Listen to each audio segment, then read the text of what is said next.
ito na po yung tutorials kung paano gawin ang mga trending AI na 3D na to, na ngayon ay lahat lumalabas sa mga stories natin, sa mga friends natin, na ito na talaga guys sino-stories nila, no? So sundan nyo lang po. Kung mayroon po kayong mga Chrome or mga browser, pupunta lang po kayo doon, like sa Google browser dito, and then i-search lang po natin yung Google Gemini. Yan. And then yung unang lumabas po, yan i-click ninyo. And then dito sa plus sign, click nyo yan, and then upload files. Only this time, select nyo lang, and then photos and videos. And then dito sa tatlong lines, and then select na natin dito yung photos. At maghahanap po tayo dito ng photo na gawin natin na 3D, generate natin.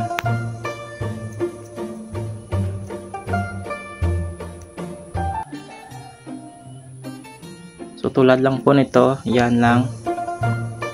I-upload lang natin yung photo natin. At saka guys, yung kanyang prompt nito na ilalagay ko lang sa comment section. At pwede nyo yan guys i-edit yung title nya. Tulad nito, lagyan natin dito ng Canada. Yan. And then generate na natin guys ito. Dito yung i-click.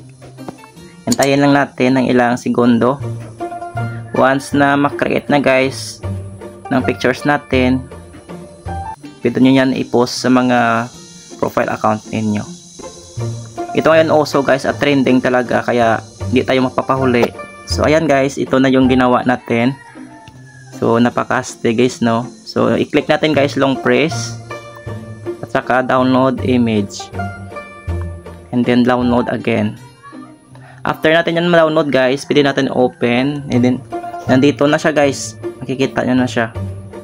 So kung hindi ka pa nakagawa na guys, itry nyo na guys gawin. At kung nakatulong itong video na tutorials natin, paki-like na rin ako at paki-share at paki-comment. At kung hindi ka pa nakapalo sa akin guys, follow nyo rin ako at paki-subscribe ang aking YouTube channel at i-click ang notification bell para palagi kang updated sa mga bago kong tutorials dito sa aking account guys. Ayan lang guys, ako si Toto Fred. Thank you so much for watching. Bye bye.